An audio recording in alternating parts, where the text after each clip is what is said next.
Buenos días. En primer lugar, queremos enviar un saludo al profesor Omar Hurtado, a la profesora ministra de Educación Universitaria, al profesor Domingo Medina, presidente del Centro Internacional Miranda. Recordamos también a nuestros oyentes que pueden conectarse a YouTube para seguir las incidencias de este programa. En la mañana de hoy tenemos, como ya saben, la presencia del profesor Eric José Rodríguez Mieres Núñez, que nos va a hablar un poco sobre la guerra cognitiva, pero un planteamiento que trata precisamente de una estrategia que nos atañe en lo fundamental en estos momentos. Una estrategia de conflicto híbrido, como se le suele llamar, porque se plantea la alteración de las formas en general que alteran las personas en su pensamiento y en su conducta. Una estrategia que utiliza al máximo, por supuesto, como campo de batalla, la mente humana. De este modo se pueden desestabilizar sociedades, que es lo que se ha hecho. Alteraciones desde adentro, logrando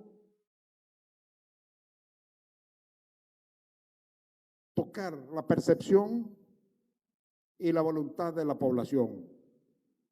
En Venezuela hemos recibido todas las formas de guerra híbrida, desde, como ustedes saben, 1999. Entre ellas, eso que llaman dispositivos de desaliento y desmovilización. De modo que estos momentos que vive nuestra patria se saturan en cierta medida de lo que se ha llamado la guerra cognitiva y sus dispositivos de alerta. El amigo Saturno me comenta que la presencia de ese camión que no deja de sonar con su ruido es parte de la guerra cognitiva. De modo que ahí la tenemos en actuación permanente. Bueno, me permito ahora entonces leer el resumen curricular de nuestro amigo, el doctor Eric Rodríguez Mieres. Experiencia profesional como docente e investigador universitario en la Universidad Central de Venezuela, en la Universidad Católica, en la UNED, y es médico egresado de la Universidad Central de Venezuela, con estudios doctorales en salud pública y comportamiento humano. Locutor certificado 18433, afiliado al Sindicato de Trabajadores Profesionales de la radio, cine, teatro, televisión y afines del Distrito Federal y el Estado Miranda. Conductor como analista sociopolítico de los programas Hoy en Contexto, Parlamentando, La Talanquera y otros programas especiales. Durante 8 años realizó más de 1.816 programas en el canal de señal abierto de televisión Fundación Asamblea Nacional Televisión ANTV. Conductor como analista sociopolítico del programa en Radio Nacional de Venezuela, 91.1 FM por 20 años, con todos los hierros, realizando más de 2.100 programas. Conductor como analista sociopolítico del programa Análisis de Coyuntura en la televisora Visión Venezuela, TV Vive TV, durante un año, realizando más de 44 programas. conductor como analista sociopolítico del programa Sopa para Dos, durante un año en la radio Salsa Caribe, anterior Radio Asamblea Nacional. Realizó más de 30 programas. Expresidente electo del Consejo Superior de la Universidad Simón Bolívar. Exministro del Poder Popular para la Salud del presidente Hugo Chávez Frías. Exdiputado principal a la Asamblea Nacional, vicepresidente de la Comisión Permanente de Educación, Cultura, Deporte y Recreación, coordinador de la Comisión Nacional de la Asamblea Nacional contra la Violencia Mediática, coordinador de la Comisión Especial para la Ley Antimonopolio y Monopsonio, coautor de la Ley de Educación General y la Ley del Deporte, expresidente adjunto de la Federación de Centros Universitarios, FCU, de la Universidad Central de Venezuela, ex representante gremial en el Colegio Médico de Caracas en el área de seguridad social, coautor de la Ley de Responsabilidad Social en Radio, Televisión y Medios Electrónicos, promotor y coordinador de equipos para la creación y legalización de más de 150 radios comunitarias en la Comisión Nacional de Telecomunicaciones, autor y creador la disociación psicótica, síndrome de la gata loca, psicoterrorismo mediático, nueva semántica bolivariana del iconodúlico a el iconoclasta, Venezuela, comunicación y dependencia. Con ustedes dejo entonces a Eric.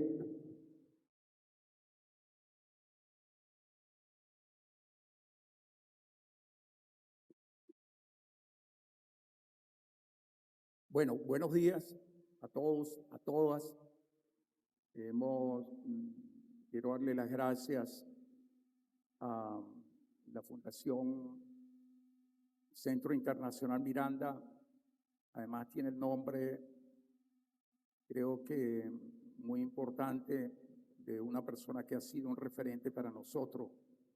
Alguien que en un momento como este, como Miranda, nos dijo: uníos todos los que hemos sido injuriados de la misma manera. Aquí estamos todos unidos porque hemos sido injuriados de la misma manera. Y eso es muy importante en un momento como el que estamos viviendo. Es un momento de la unidad, porque la guerra cognitiva tiene un propósito que es crear el desapego. Y hay un fenómeno que se llama la anoxia, ustedes me van a perdonar los términos, que tienen que ver con el comportamiento humano, que es la capacidad que tiene el cerebro para reconocer aquellas informaciones previas, pero que son aprendizajes que han podido ser distorsionados. Y creo que lo estamos viviendo. Lo estamos viviendo porque se nos ha colocado un país que pareciera que desde el momento que decidimos los venezolanos, y esto es muy importante para quienes están fuera también de nuestro país, nosotros decidimos dar un salto a la historia tomando en cuenta lo que en la declaración muy importante de Cartagena que hizo nuestro libertador Simón Bolívar cuando hacía referencia que no se entendió la república que queríamos construir. Si yo no entiendo lo que se quiere hacer, indiscutiblemente puedo tener dos conductas. Una es por innovación, me coloco allí porque me suena lo nuevo. La otra puede ser por acción prevendetaria, porque eso me facilita prebenda o clientelismo. Y la otra es por compromiso, porque sé de qué se trata. Yo creo que los que estamos acá, y otros que no están hoy acá, estamos por compromiso. Y estamos viviendo un momento importante donde en la patria hay una estrategia y tenemos que tener la paciencia, porque la paciencia es un arma que nos permite accionar. La paciencia es un arma, ¿de acuerdo? Y eso es el lema nuestro. La paciencia es nuestra arma porque es la que nos permite accionar. porque no es paciencia enchinchorrado, no, es comprendiendo lo que está ocurriendo, porque esa es la guerra cognitiva. Yo quiero comenzar. ¿Cómo es que es el nombre de usted, compañero? ¿El nombre suyo? Emmanuel. Ok, Emmanuel me va a ayudar allí con esta lámina. Un poco, sé que quienes estamos aquí no somos polemólogos, no somos especialistas de la guerra, profesor, pero entendemos muy bien, guameño, lo que es la guerra. Y sabemos porque de alguna manera, por los elementos experienciales, hemos identificado muchas cosas de ella. Pero es que esta guerra tiene elementos muy particulares, ¿de acuerdo? Que no son, evidentemente, eso no se ve bien. Bueno, haremos un esfuerzo muy importante porque yo quiero comenzar con un ejercicio de la guerra cognitiva, porque la guerra cognitiva es aquella que está dirigida a la estructura mental, al cerebro, fundamentalmente a dos estructuras básicas. Una es el cerebro límbico, que es donde están las emociones, y el cerebro, el neocorte, que es donde está el área 4 de Brodmann, que es donde hacemos los razonamientos, donde se hacen las reflexiones, donde está lo que nos permite a manera de experiencia y conocimiento manejar la mencia, porque nuestra estructura cerebral tiene un elemento experiencial que es que el epísteme, ¿verdad? El epísteme. Y ese epísteme, que es la visión, que es mi visión que yo tengo, mi pensamiento, se conjuga con lo que yo he estudiado, lo que he aprendido, que se llama la mencia. Y ellos en conjugación forman la doxa, que es mi discurso, que está lleno de elementos que son las palabras, ¿de acuerdo?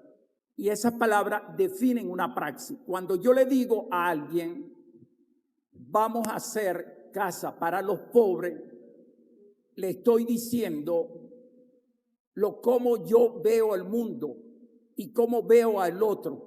Es decir, mi visión es egocéntrica, es individual. Oigan lo que he dicho. Vamos a hacer casa para los pobres. Vamos a hacer, profesor, casa para, fíjate, Miquea, para los pobres. Los pobres son unos bichos que están ahí, unos malvivientes, edéntulos, ¿verdad? Esos son los pobres. O sea, y yo puedo tener una responsabilidad a nivel institucional. Eso quiere decir que yo no estoy identificado. Mi discurso es egocéntrico, porque no estoy asimilando la conjunción entre mi epísteme y mi memencia. No estoy construyendo mi lego, mis palabras que están en mi doxa, como yo pienso y siento. Vamos a construir casa para todos, porque me incluyo yo. Eso es lo correcto.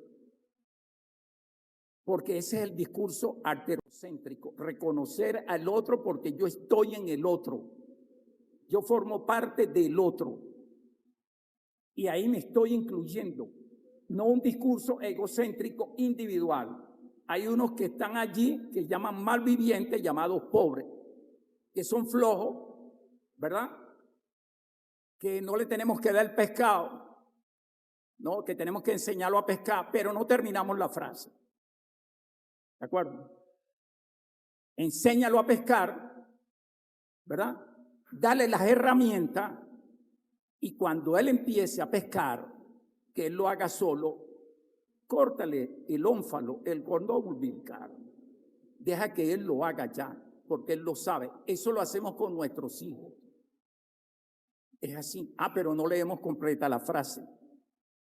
No leemos el contenido. Entonces se ha usado para que creamos, y estoy hablando de lo cognitivo, porque lo cognitivo está dirigido al pensamiento, a la identidad, a los saberes, a todo ese proceso nuevo. Yo voy a utilizar una herramienta, con el permiso de ustedes, profesores, y Xavier, voy a utilizar una herramienta de un amigo de todos ustedes, pero más amigo mío, que es Simón Rodríguez. con quien yo hablo todas las noches en esta reflexión. Y Simón Rodríguez me decía, hay que irrumpir contra el modelo dominante porque tenemos la tendencia a utilizar la metodología y el ejercicio del conocimiento del dominante para justificar nuestra acción revolucionaria o liberadora, pero la estamos sosteniendo sobre la lógica del pensamiento dominante. ¿A dónde concluimos? En fortalecer el dominante. Ojo, mucho cuidado, porque si uso esa lógica, yo aprendí con una metodología que es dominante. Así me formé yo aquí y fuera de mi país, y así se formaron ustedes aquí y fuera del país. Entonces, eso es una reflexión importante por lo que nos está ocurriendo, porque podemos creer que entonces eso es así. No, eso es así. Y empieza un proceso, en el proceso cognitivo. ¿Cuál es? La banalización. No, chicos, te estás preocupando por eso. No, porque es que los que pensaron en inocularte eso, sí lo pensaron. Porque ese es el ejercicio. Es precisamente un acto seductor, inconsciente, como es la moda, que tú lo asumes porque no tiene violencia y lo identificas como algo tuyo. Y dices, esto me parece bien. Es cuando tú ves que alguien menciona y dice la harina y la llama por el nombre comercial, sin ni siquiera saber qué significa P.A.N. Ese cerro que está ahí, entonces dice, no, ese es el Cerro Ávila. Pero en esas cosas menudas es que se dedica el enemigo a estudiarte. Eso lo hacemos nosotros, eso es el estudio del comportamiento humano, ese es el estudio etnográfico. Yo te estudio para ver cómo te comportas tú, qué es lo que tú haces, qué es lo que tú utilizas en tu vida habitual y tu costumbre. Y te coloco en un refresco, te pongo un poco más, un pico de dulce, como la Pepsi Cola, que fue el primero que se introdujo de las gaseosas en Venezuela, no cosa que hizo la Coca-Cola, porque lo desplazaron por una relación netamente comercial. Pero cuando tú mides el dintel de dulzura, entonces está lo sentido, lo perceptivo, está allí. Tú ves que el gusto de los filipinos es parecido al de nosotros en el dulce. ¿Y los filipinos quiénes estuvieron allá? ¿No fueron los españoles? No vemos entonces la historia. ¿Por qué? Porque no nos colocamos en ver que nosotros somos una construcción. Yo soy hoy esto porque yo he sido una construcción. Nadie escapa a su pasado. Siempre te tocan los talones. Lo que tú no resolviste durante tu infancia o tu adolescencia, con la ayuda familiar o algún terapeuta, eso lo vas a llevar distorsionadamente toda la vida porque con eso te vas a defender. Y así es. Y así es. Y esos son los mecanismos que nosotros no tiende a utilizar. Fíjate, azul. Pusieron ahora el color azul. ¿Y qué querías tú que pusieran qué color? El amarillo. Estamos tomando el primer ejercicio, profesor, de lo cognitivo. Y gracias, profesora, porque me llevó a estructurar, Xavier, el discurso. Fíjense, cuando nosotros empezamos a medir, uno siempre habla de los colores y uno los banaliza. Y uno dice, pero hasta compañeros nuestros, que yo no tengo duda que son nuestros, pero la incertidumbre los lleva a la neurosis. Porque la neurosis, profesor, es un mecanismo de defensa que tenemos los seres humanos. No se lo puedes negar. Hay unos que son más neuróticos con otros y terminan siendo histéricos. Pues es neurosis histérica, ¿no? Y hasta hacen cosas más terribles, puede ser neurosis conversiva, o sea, le da una catalepsia. Pero esto yo creo que nosotros debemos verlo. Porque está bien, el compañero tiene razón, hasta una parte. Entonces, eso tiene nombre. Eso se llaman paralogismos. Los paralogismos son unas armas que se utilizan. No nos ha aumentado el salario. Nos tienen que aumentar el salario y el salario. Pero el compañero no ha ido a la etiología de la cosa. No ha ido a la etiología, al origen. Un país que recibía 65,000 millones de dólares anual, que mantiene la estructura pública, que no es solamente salario, sino todos los beneficios, ¿cómo lo sustenta? Pero es que algunos se cogieron unos reales, sí, pero esos fueron algunos. Pero eso no es todo el mundo. Porque los que hemos estado en el infierno, que le hemos visto la cara al diablo, sabemos cómo es el infierno. Y los que se meten a pecadores, debilidades tendrán, pero no la tiene todo el mundo, profesor. ¿De acuerdo? Sobre todo lo que hemos visto, mucho dinero. Porque podemos hablar así. Entonces, esas cosas, guameños, son de esa manera. Entonces empieza a reclamar. No, pero lo vamos a comprometer con tal. No, es que tú no puedes comprometer el futuro con una cosa que es incierta. Pero tú no te preguntas que la decisión de los FAC, ¿verdad? Pertenece al Departamento del Tesoro. Estoy hablando de guerra cognitiva. ¿Ustedes saben por qué guerra cognitiva? Porque lo primero es el conocimiento. Ya vamos a ver en la gráfica. Tú tienes que tener información para comprender el hecho.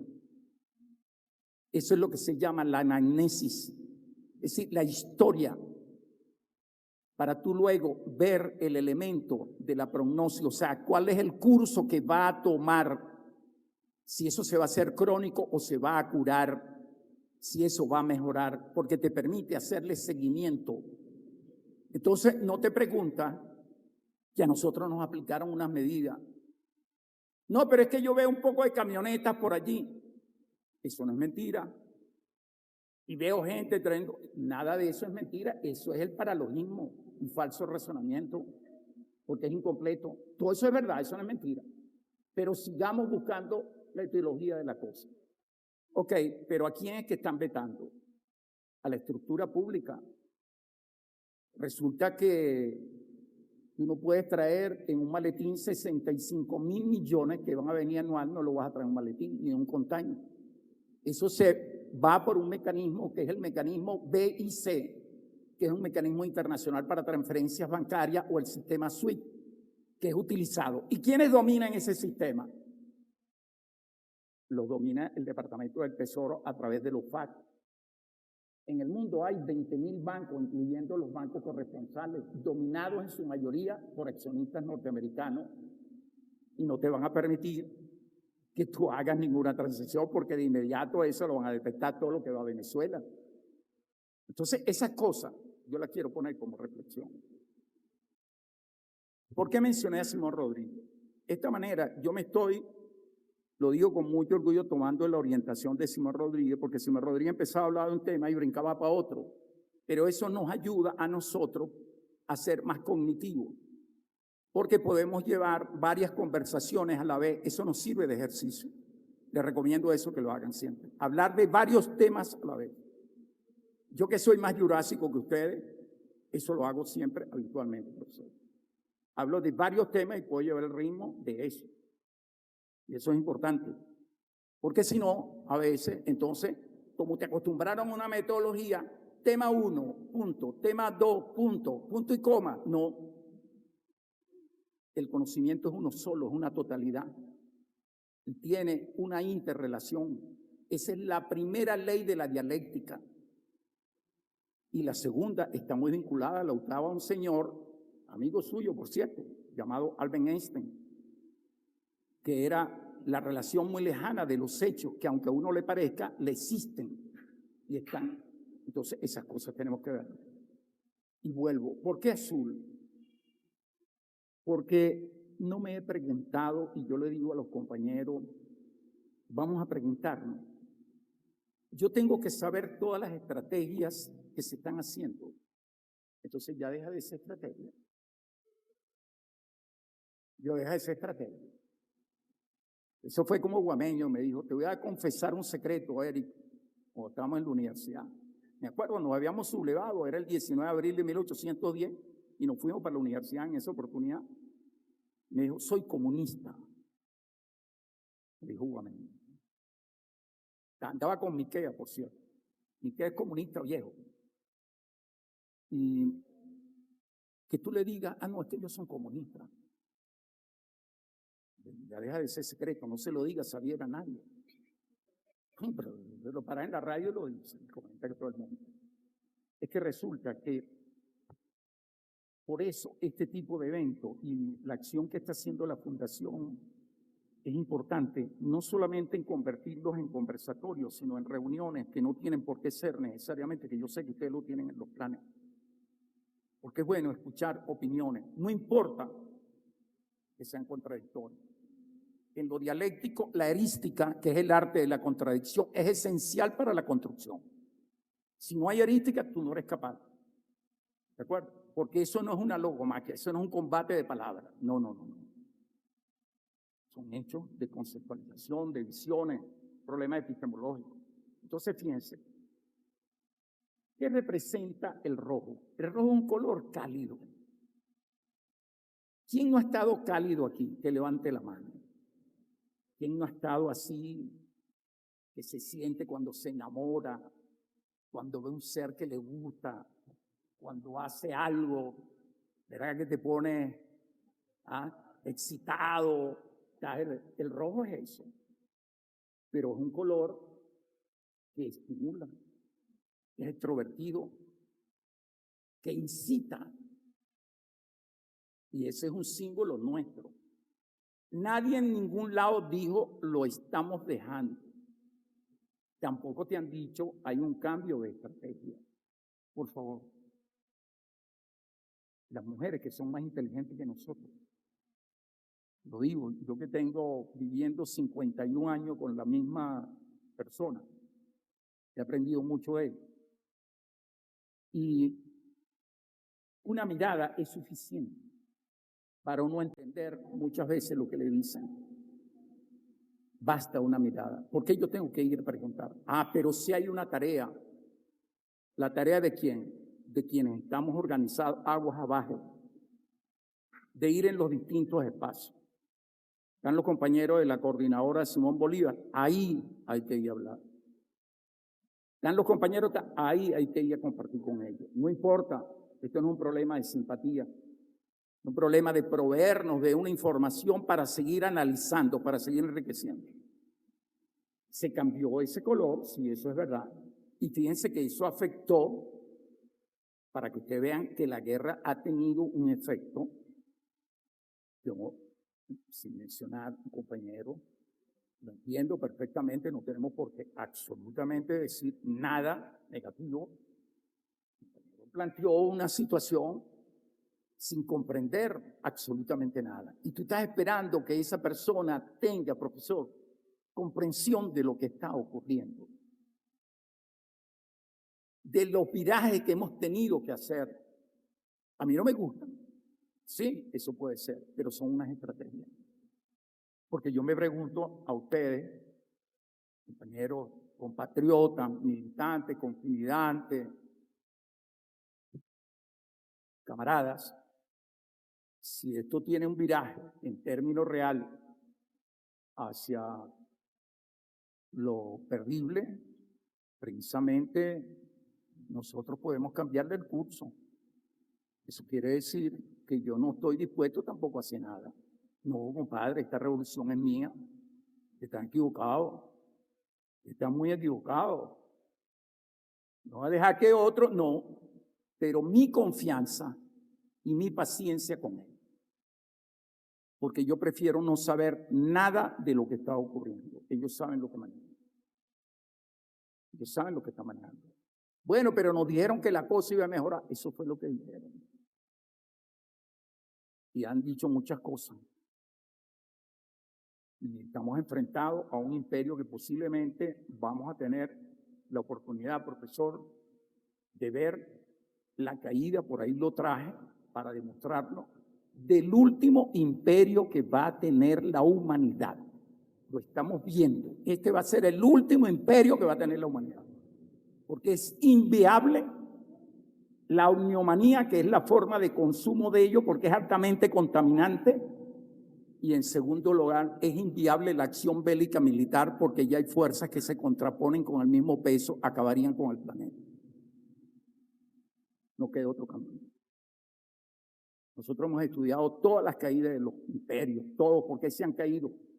Como son contextos y épocas distintas, hay 7 cosas que son de todos esos imperios. El que más duró, que fue el imperio romano-bizantino, que duró 1400 años, hay una causa que es común a lo que está pasando ahorita.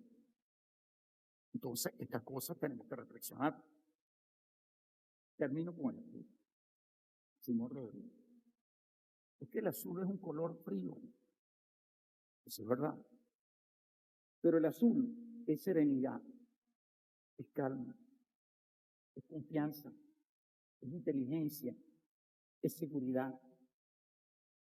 El azul. ¿Por qué, profesor? Y yo le doy la gracia, ¿por qué no hacemos esta reflexión? Porque yo tengo que saber. Yo soy un investigador. No es que te vuelvas paranoico, no, eso se llama paranoica, es una enfermedad. Sino uno se vuelve hipervigilante, porque eso se llama constructivismo epistemológico. La presunción que tiene el investigador acerca de algo que él cree que va por allí. Y eso es lo primero que hacemos. Entonces, eso es lo que hemos ido haciendo. Estamos usando las herramientas del contrario, pero estamos aplicándolo para nosotros. ¿De acuerdo? Eso es lo que nos interesa. Entonces, fíjense, el rojo es un color que representa dinamismo, incitación, estímulo, motivación, y pasión y amor, ¿verdad?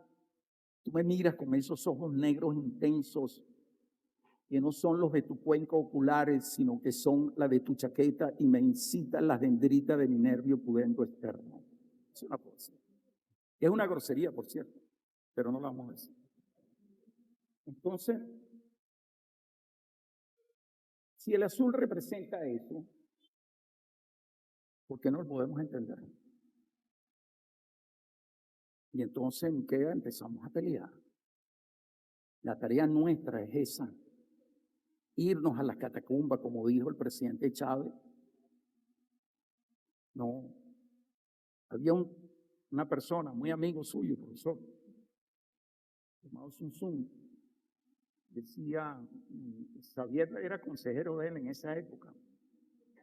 Sun Tzu decía que cuando tú te conoces tú mismo, y te conoces a ti mismo bien, y conoces a tu enemigo, vendrán miles de batallas. Ganarás una y se perderán otra. Pero cuando tú no te conoces a ti mismo bien y no conoces al adversario, vas a sucumbir. Tenemos que aplicar el conocimiento. Esa es la guerra cognitiva. Esa es la guerra cognitiva. Entender el origen de cada cosa, lo que está pasando. No ver en consecuencia lo que se nos está presentando. ¿Por qué no los interpretamos? ¿Ustedes creen que alguien va a asumir para que mañana le digan, ustedes fueron los que enterraron? Mire, profesor, yo creo que ustedes, yo soy un poquito más jurásico que usted, lo que pasa es que no parezco porque yo soy de piel hiperpigmentada, yo soy hiperpigmentado. Uno, por experiencia, uno lo dice. No, tranquilo, esto va a caminar. Pero hay que superar unas situaciones. Entonces, el azul se ha colocado porque el azul, cuando se estudia la fotorrecepción de longitud, yo le voy a pedir, investíguenlo ustedes. No me crean a mí nada de lo que yo estoy diciendo. No, vayan a investigarlo, no sean flojos. A mí no. del objetivo. En la fotorrecepción, cuando tú ves la longitud y tú mides y ves lo que dice la normativa allí, medida en nanogramos, te vas a dar cuenta que de eso, el que tiene el rango más corto en lo que representa la longitud de onda es el violeta. Ustedes no se han dado cuenta que el violeta lo asociamos siempre a los santos, ese moradín y eso, al luto, a ese tipo de cosas. Pero la onda de él es la más baja, la longitud de onda. Eso quiere decir que produce menos estímulo. Pero resulta que el azul es uno de los más bajos. Si está el violeta, está el azul. Pero el azul lo que te lleva es a una introversión, a meterte en una reflexión. Ha dicho nuestra presidenta, hay que glorificar la paz y desmitificar la violencia para garantizar la victoria de lo que queremos hacer. Eso hay que entenderlo. No podemos comprender cosas de las que está pasando. Y eso es discutible, no hay problema. Podemos discutirlo. Entonces, ¿qué es lo que pasa? Hay una simbolización que nosotros tenemos que estar pendientes. Porque una de las cosas que me parecen bien importantes en esto que estamos conversando aquí es que entonces la guerra cognitiva es la nueva estrategia para colonizar la mente. Porque ¿qué implica la guerra cognitiva? ¿A qué se dirige? Que es una guerra ya que empezaron a darse cuenta de últimas generaciones. Porque se van a dar cuenta de una cosa que ocurrió y era mucho hace miles y miles de años. Ocurrió en la guerra peloponesa, ocurrieron, ahí está Tucídides, ¿te acuerdas? Que era muy amigo nuestro, que fue el que describió lo de la guerra, una guerra por lo demás que la llegaron a considerar una guerra mundial muy cruenta, por cierto. Entonces, la percepción es un elemento que juega papel importante, es lo primero. Pero cuando yo percibo algo, yo tengo que traducirlo. Y para traducirlo tengo que tener un conocimiento previo, una percepción. Ese es el problema de la generación y lo que ahora nuestras generaciones futuras tienen un reto mayor que el nuestro. Tenemos que preocuparnos. Tenemos que preocuparnos porque podemos comprometer el futuro. Porque ser joven, por ser joven, que yo lo fui hace millones de años, no significa que yo sea el futuro, porque si no, ese es un fraude. Nosotros somos el futuro si nos preparamos y nos comprometemos.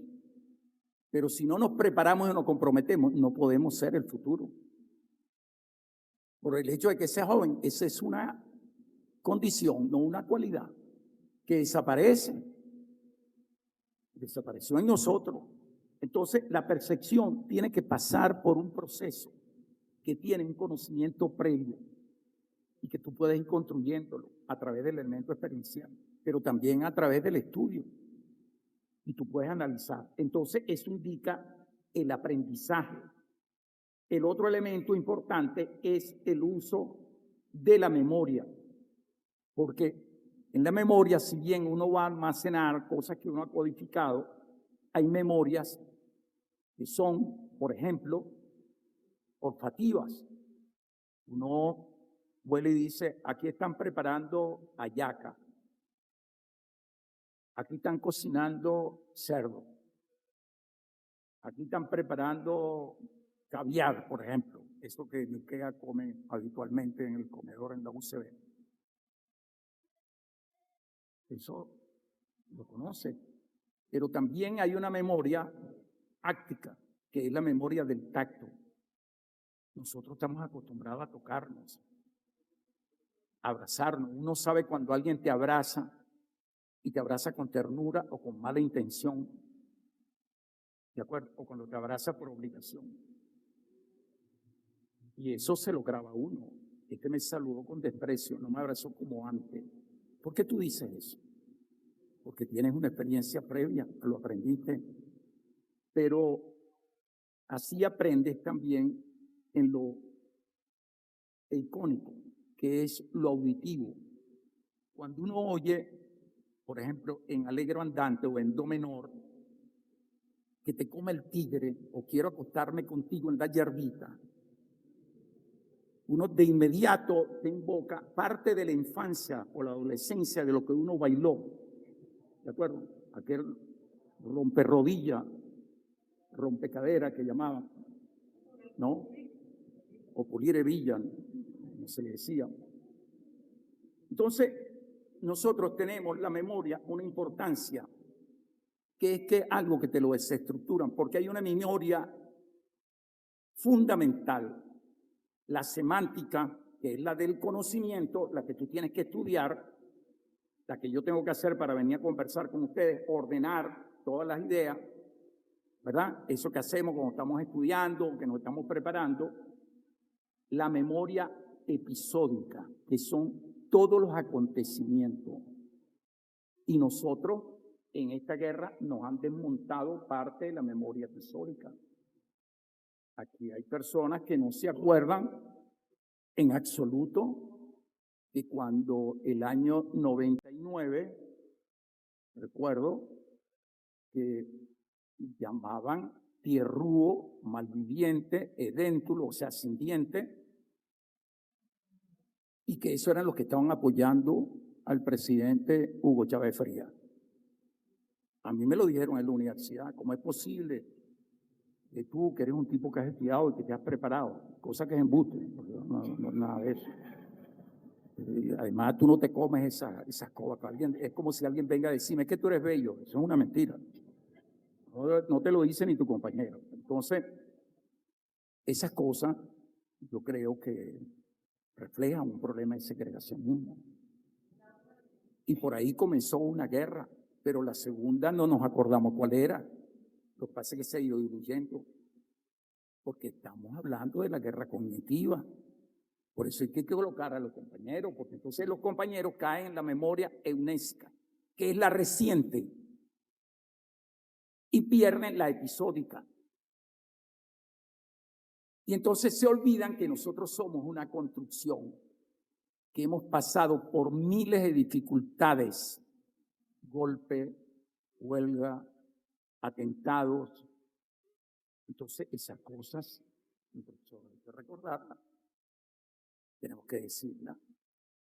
Porque si yo voy a entregar, porque se cambió de la camisa roja a la camisa color mamey, o a la verdolaga, en este caso el azul, refleja evidentemente una debilidad.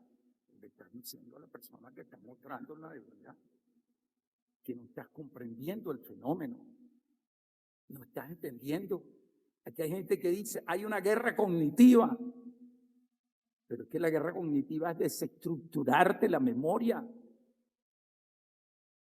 Entonces tú dices, pero es que no puede ser, porque es que yo no logro entender, es que pusieron a fulano y fulano está robando y pereceo. Sí, pero ese fulano.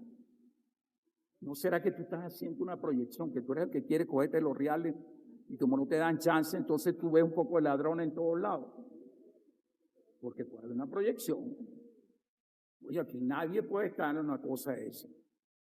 No, compadre, eso no es fácil. A la gente que le ha tocado, la mayoría de la gente que está en la estructura institucional son gente honesta, pero esa es una campaña para desmoralizarte, porque esa está unida a unos principios que tienen que ver con el pensamiento, y el pensamiento es otro que te lo trastoca.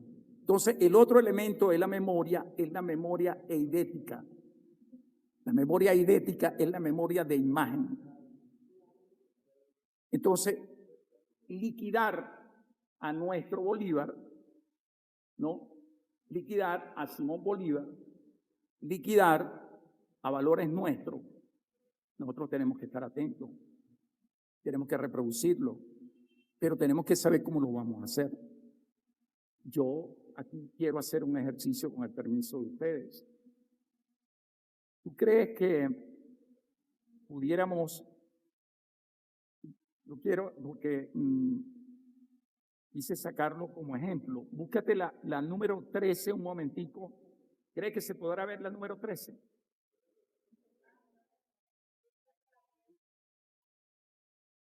¿Cree? La número 13.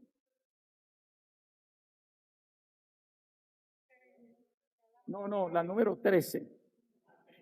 13. No te asustes por el número.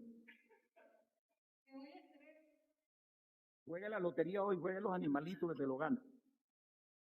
Entonces, fíjense, yo le quiero preguntar a alguien aquí. Yo le quiero preguntar, Xavier, para que tú veas. Porque es que me he leído todo el informe. Además, yo estuve vinculado con parte de lo que se hizo ahí. Yo quisiera que alguien aquí, cualquiera, me dijera, ¿de qué murió Bolívar? Estamos hablando de guerra cognitiva. Esa es una pregunta. ¿Quién no conoce a nuestro Simón José Antonio de la Santísima Trinidad Bolívar y Palacio? ¿Quién no lo conoce aquí? Todos. Nosotros jugamos voleibol con él. Jugamos picha, jugamos bola criolla. ¿Quién no lo conoce? ¿Y de qué murió Bolívar? ¿Qué nos dijeron a nosotros? ¿Y en qué creemos? Yo le voy a decir una cosa. Yo me he dedicado ahora a hacer esa campaña como un ejercicio de la guerra cognitiva. Ese es el mejor ejemplo, porque es un problema de la creencia que está unido al pensamiento. ¿Cómo te lo enseñaron? Entonces, de acuerdo a cómo te eduquen, ¿quién te educa? La casa, la familia. Y de acuerdo a cómo te formen, es la escuela y el entorno. Determina tus patrones conductuales y emocionales. Entonces, vamos a preguntar, ¿de qué murió Bolívar? ¿De qué murió Bolívar? ¿No? Xavier en esa época era patólogo, él estuvo ahí y le permitió determinar, fíjense, yo voy a compartirlo con ustedes porque me parece importante, profesor. Este es el mejor ejercicio que yo consigo, en mi opinión. Lo digo con respeto a todos los demás. Quise traer varios, porque me parecen ejemplos importantes unidos a la memoria. Ya seguimos explicando todos los componentes para que ustedes vean que tiene la guerra cognitiva, porque ahí es donde te van a dar y te van a seguir dando, porque nos van llevando poco a poco usando a un factor que es el tiempo, para luego entonces decir, bueno, estamos diluidos, el desapego es tan grande que no vale la pena, simple y llanamente. Y ahí es donde te quieren llevar, porque eso tiene un ciclo, y ese ciclo ha comenzado, y ese ciclo está ahorita en la primera fase, que es el desasosiego. ¿Ustedes saben qué es el desasosiego? La ansiedad. Está ahorita ahí. Todos andamos ansiosos. Andamos en desasosiego. Ahora, Bolívar, todos nos enseñaron que murió de tuberculosis. Fue lo que yo aprendí. A mí me dio pena. ¿Saben? Permítame contar esto, que a veces uno puede, pero este señor que está aquí, cuando yo era colaborador de un día, me preguntó, mire, doctor, ¿qué se acuerda? Explíqueme algo aquí, ¿cómo fue lo de Bolívar? ¿Cómo murió? Porque él tenía metido eso aquí, que a Bolívar lo habían matado. Lo tenía metido aquí, en el área de integración de la razón, aquí está, que es el área 4 de Broma. Por eso era que decían que aquí hacían los lavados cerebrales, metían los electrochoques y todas estas cosas. Porque ahí es donde uno hace el razonamiento, todo ese proceso de construcción argumental que uno hace. Bueno, todo el estudio que se trajo de la gente nuestra y toda la comisión y todo lo demás, se tomaron el carbono 14 para identificar la época, se tomaron los estudios de osteología a través de antropología forense, para ver las mediciones de cada uno de los huesos, todo lo que estaba allí, se determinó el ADN mitocondrial, que lo más exacto se tomaron porque se tienen los restos de su hermana María Antonia, ¿de acuerdo? Se le hicieron estudios de los respectivos fotografías que no son, parecen una fotografía. Yo me traje los cuadros más resaltantes porque Bolívar aparece en casi 50 pinturas que le hicieron a él. En el 16, hermano, en el 16, puedes ponerlo ahí, si se puede, el 16. Ahí aparecen todas las figuras. Entonces uno empezó a leer que se montó un laboratorio visual para la reconstrucción facial y la estructura de todo lo que era la dimensión de Simón Bolívar, pero científico. Porque el último que pintó a Bolívar fue un señor llamado, ¿verdad? El señor de Castro, que fue el último que lo pintó en vida, porque Rita Peñuela lo pintó copiando de otro. Y hay un anónimo que nos lo pusieron en el billete de 500 que teníamos, ese lo pintaron también de otro. Y el que pintó este compañero, José Gil de Castro, ese cuadro, él pintaba, hay que ver entonces cuál era la escuela como él pintaba. Porque era la escuela, el romanticismo, que era la influencia de la escuela francesa. No nos perdamos, estamos hablando de lo cognitivo, de la guerra cognitiva. Ese es el problema, porque es conocimiento, así es como te inundan la mente. Y tú terminas repitiendo, yo creí que Bolívar murió. Y yo pasé pena. Yo le digo, bueno, yo creo que de acuerdo con médico y tal. Investíguelo y después me dice, más nunca me preguntó nada. Y yo andaba todo angustiado, buscando por todos lados a toda la gente para ver. Claro, porque es una contrastación, ¿no? Yo quería también, me abrió la curiosidad. Entonces, la escuela de romanticismo, que era la escuela francesa, pintó a José de San Martín y pintó a Bernardo O'Higgins. Y lo pintó en 1820 y pico. Y ellos pintaban por cuadro. Entonces era de 14 cuadros, de 24 cuadros, de 10 cuadros. Si era lateral, observen, pintar de frente era muy costoso. ¿De acuerdo? Tenían que pintar por cuadrito para ir construyéndolo y pegarlos todos luego. Bueno, eso se hizo el de José Gil de Castro, que es el que más dio parecido para ese Bolívar. Cuando revisamos todas estas imágenes que tengo yo acá, todas estas que están allí, quiero que vuelvas a la número 13.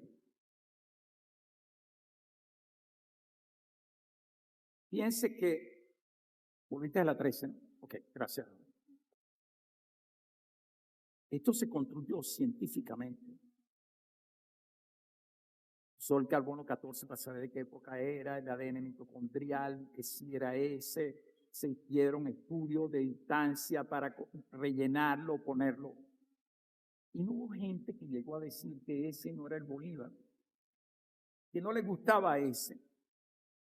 Pero ¿qué te habían hecho? Te habían puesto algo que no era realmente tuyo. Porque la estética del dominante te la impuso. Cuando tú a Bernardo O'Higgins o a José de San Martín le quitas el cuero cabelludo y le dejas el rostro, se ven igualitos. Buscaban para tener la diferencia. Esto es hecho con una investigación científica, con un proceso informatizado, y se le hizo toda una reconstrucción de tercera dimensión. Y demostró que así era exactamente, eso se quedó aquí en Venezuela de paso, esa tecnología, porque esto fue de acuerdo con la Universidad de Cataluña, que la Universidad de Cataluña es la que tiene la experiencia con los ingleses en las cuestiones estas de Egipto, etc.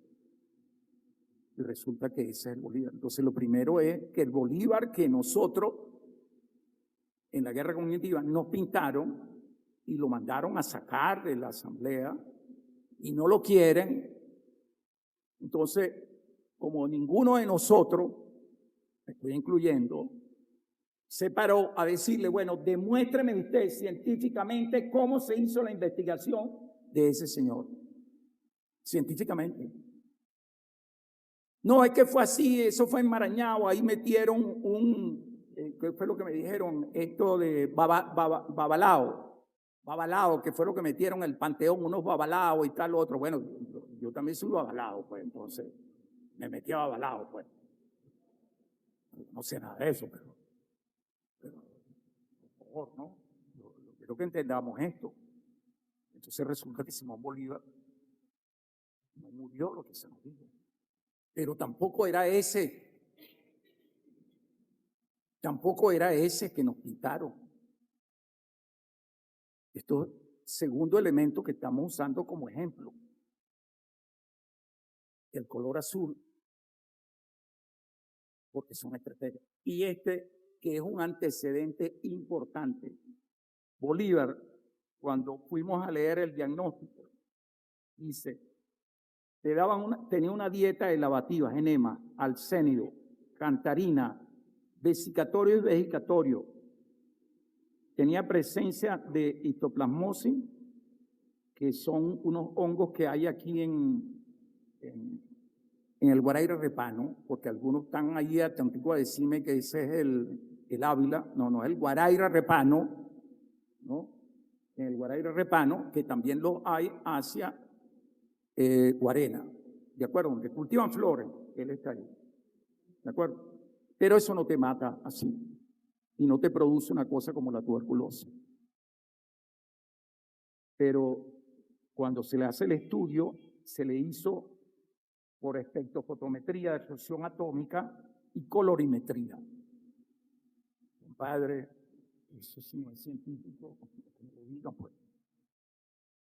Para determinar, no importa la época y determinó que Bolívar había muerto por un choque de desequilibrio hidroelectrolítico, por un dominio de la pérdida de potasio. Por eso se murió rápido. Inexperiencia, desconocimiento del médico o la intención fue esa. Pero ¿dónde está tuberculosis ahí? Yo no lo veo. Y todos decíamos que había muerto de tuberculosis. Mire, compadre, yo fui a una institución que para nosotros es muy importante. Nada más hablar de este tema. Y no hubo nadie, excepto algunos que parece que habían leído a Antonio Locadio Guzmán. Ustedes se acuerdan que él tenía un periódico, que él sacó una publicación donde dijo que Bolívar había muerto de un chancro. En esa época se podía decir, como dicen los españoles, en el culo. Claro, para decirlo científicamente, en el proctodeo, porque el nombre científico del culo es el proctodeo.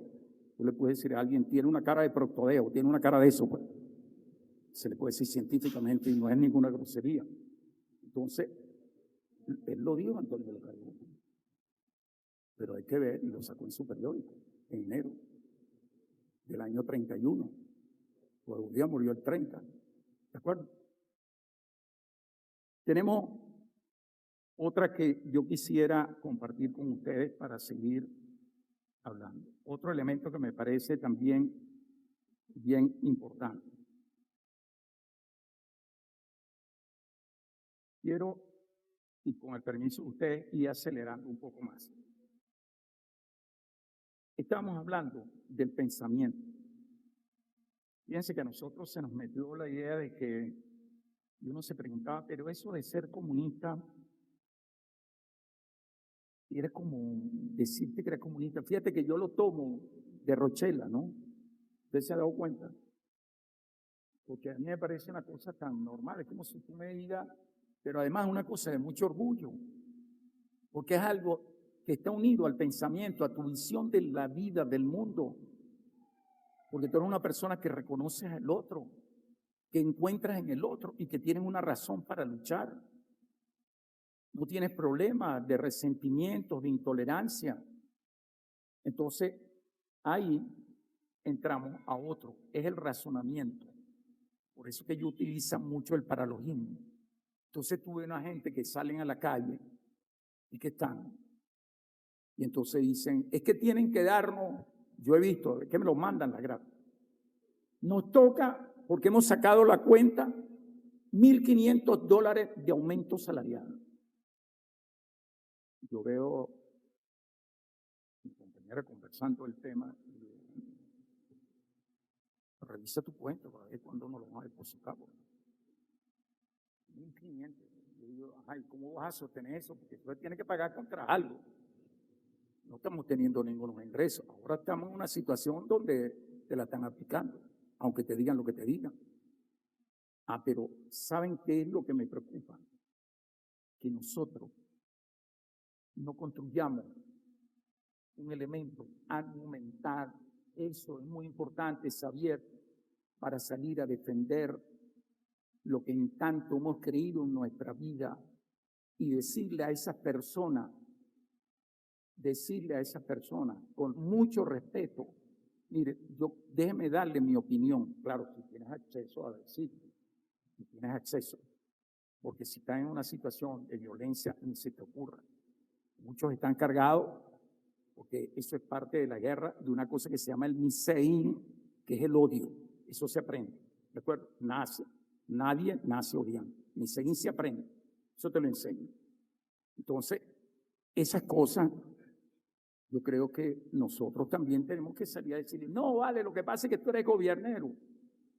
Pero a mí que me importa que me digan que soy gobernero. Bueno, pues el gobierno es mío, pues. No tengo problema. Bueno, porque tú estás genuflexicamente colocado frente a ellos. Sí estoy, porque cuando voy para la iglesia yo me arrodillo. Bueno, pero le sigue el juego sin ponerte bravo. Nosotros no tenemos por qué molestarnos. Pero es que también tenemos que desmontar un argumento que no es verdad. No es cierto. No es verdad. A nosotros nos gustaría que nosotros pudiéramos. Pero ven acá. ¿Quién ha leído el informe de Fundacredesa? Yo pido de un señor que fue mi profesor, Hernán Méndez Castellano, que le agradezco haberlo conocido, ya fallecido. Él dirigió el informe de Fundacredesa. Cuando usted ve en el país cómo lo conseguimos nosotros, léanlo, para que vean la concentración donde estaba Venezuela. Casi era inviable.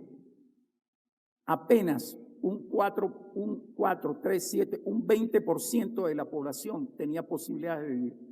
Pero acceso a la vivienda, aquello que ellos inventaron con el sueño americano, que nos lo metieron a través de los campos petroleros, porque por ahí fue donde vino, de los distintos campamentos, los 89 campamentos petroleros que metieron, a la gente le gustaba que lo llamaran monles, o sea, clase media. No, es que yo soy clase media. No, a mí no me gusta estar partido por la mitad. No, gente que eso le daba caché. Entonces, esas cosas son elementos que nosotros también tenemos que decirle a esos otros venezolanos. Porque la ventaja nuestra es que nosotros no estamos cargados de odio, ni de intolerancia, ni de resentimiento. Tenemos que dar un paso adelante, no nos dé miedo. No te escucharon, no importa. ¿Quién no se enamoró? Yo me acuerdo. Miquea estaba atacando a una hermana, que era mi hermana menor. Mi hermana menor en esa época tenía 71 años y Miquea la estaba atacando, era mi hermana menor. Y yo recuerdo perfectamente que, bueno, ella le dijo que no y Miquea insistió, pues, hasta que mi hermana falleció a los 101 años. Y aquí está Miquea. No, y no ha pasado nada. Y si le hubiese dicho que sí, claro, Miquea ella se hubiera muerto antes. Pero lo que quiero dejar como reflexión es que nosotros tenemos que insistir, porque esa es la reflexión, y utilizar el conocimiento. Es que la cosa está difícil, es que no es mentira que esté difícil. La cosa está difícil de verdad. ¿Quién ha dicho que no está? Pero la pregunta es, ¿y por qué está difícil? Esa es la pregunta que hay que hacer. Hay un problema de la inflación. Pero ya va, un momentico, hay inflación, es verdad. ¿Quiénes son los factores que generan la inflación? Vamos a ver la distorsión de la cadena de comercialización y la concentración y centralización del capital. Vamos a ver cómo mucha gente, de la que gente aquí admiran como empresario, a partir de 1946, de los ingresos petroleros, se beneficiaron a través de la Corporación Venezolana de Fomento, que fue eliminada en 1984 porque ya era insostenible y como de ellos muchos hicieron dinero, que están como empresarios por allí exitosos. Ah, qué mantequilla. Así cualquiera. ¿Por qué? A bajos intereses, los exoneraban, les condonaban las deudas. Yo me acuerdo que a uno que lo llamaban, de portuguesa, que tenía una organización, lo llamaban el rey del corroncho. Ustedes saben, corronchos son los que se pegan en la piedra, que comen los residuos. Pues. Eso que hay, que tenemos ahora en el Guaire, que son los mojodrilos esos con ojivas atómicas. Bueno, ese tipo de cosas. Entonces, eso yo creo que nosotros tenemos que construirlo. No es que el primero que venga y nos diga, porque entonces aquí está otro elemento de la guerra cognitiva, que son los sentimientos. Entonces, ¿cómo te empiezan a manipular? De los sentimientos, nosotros tenemos 5 sentimientos básicos. El primero es el amor. El segundo es el miedo. El tercero es la alegría, la tristeza y la rabia. ¿Cuánto todos los días no nos mueven con miedo a través de una cosa que llaman las redes? Que por cierto, nos impusieron esto. Eso es parte del juego. Esto lo llaman las redes sociales. No, eso no se llama así. Se llama redes digitales. Eso tiene nombre de dueño. Eso fueron ellos a través de un marketing que hicieron y nos impusieron eso, de una campaña comercial. Y lo llaman sociales como si eso fuera. Porque Mark Zuckerman y Xian, que es dueño de TikTok, son los dueños de eso. Si nos veamos cuando tú quieres buscar una información acerca de lo positivo de Venezuela, dime cuántas consigues, para que veas la campaña que yo hice. Entonces, estas cosas me parecen importantes. Lo otro es el hábito y la costumbre. Mira, el hábito y la costumbre. Aquí la forma de relacionarnos mucho de nosotros no es lo mismo que tú seas un oriental a que tú seas un maracucho o un llanero. Los orientales tienen una manera de comunicarse, son muy entrometidos. Oriental entra a tu casa, revisa la cocina para ver qué tienes ahí, pasa, hacerlo, oye, compañero, y tal, lo que. Bueno, no estoy hablando, yo soy hijo oriental y soy oriental, pero no puedo estar. Tengo que decirlo, aunque yo hayan pasado muchos años. Pero los orientales tienen una manera en la propia comunicación, que es que utilizan mucho el rotacismo o el landacismo. Sustituyen rápido, volando, la L la sustituyen por la R. Y ya tú sabes que es oriental. Oriental viene y te dice catuche, pero para acá eso se llama guanábana. No le vas a llamar grenalla, que es el nombre científico. Pero esas son cosas que te permiten identificar. Porque si tú vas a hablar con un llanero que te va a hablar, se habla taquilálico, que te habla ecolálico, un llanero te dice, para allá queda, para acá está. Entonces te vuelve a repetir sobre lo mismo. Eso etnográficamente se estudia para llegarle a la gente. Y finalmente la identidad, el pasado, lo que fuimos, lo que somos y lo que queremos ser. Nos están tratando de quitar lo que queremos ser. Eso forma parte de la guerra cognitiva. Y esos son elementos que están en juego ahorita. Todo se le está disparando uno sobre otro. Nos están llevando desde el desasosiego, que es la ansiedad, a desconcertarnos, que es que te confunden, a desanimarte, que es que te van acobardando para que tú, bueno, yo no tires la toalla, y te crean impaciencia o desesperación, y tú terminas reflexionando, denegando, dice, esto está perdido, esto se acabó, no vale la pena, y te van llevando. y te llevan a desconfiar, te hacen incrédulo. No, chico, mira lo que está diciendo, ya yo no creo en esa persona, yo creía mucho antes. Y entonces vienen dos pasos terribles, que es el desencanto, es la decepción, la desmovilización, y tú terminas, evidentemente, desmovilizado, desilusionado.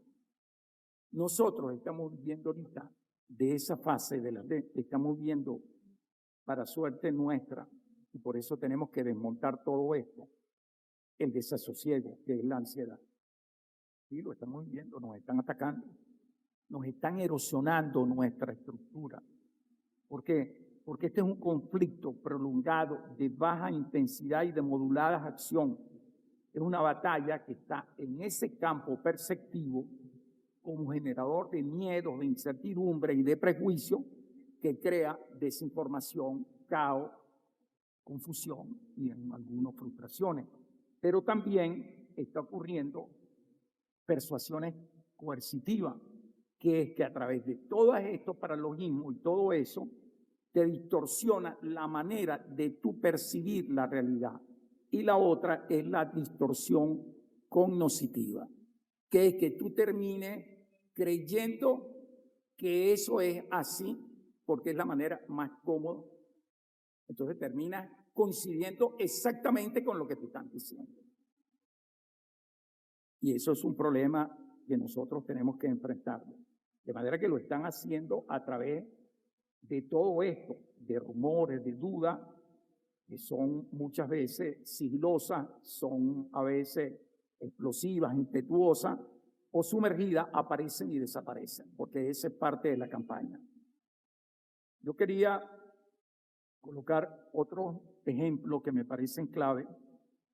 Me gustaría que, compañeros, si me escuchan, que quiero colocarlo allí porque tiene que ver con un elemento que voy a decirlo de alguna manera para que nos lo planteemos como reflexión. Acuérdense que los seres humanos nos movemos en el raciocinio, que es la lógica, y en el razonamiento, que es la construcción argumental. Nosotros estamos ligando uno con otro, no son indivisibles. Entonces, me gustaría que pusieras el 16, porque esta es una batalla que se dio aquí, en el Valle de Caracas. No, ese no es el 16. 16, sí. 16. 16, 1, 6. Ese. ¿Quién no se acuerda aquí de la batalla de Maracapana? Yo me acuerdo, usted estaba en la batalla de Maracapana, yo me acuerdo que yo lo vi a usted ahí. Eso fue en 1567, en julio, estaba lloviendo ese día como hoy. Y eso ocurrió ahí cerca donde está el Parque Alí Primera y el mercado de Katia.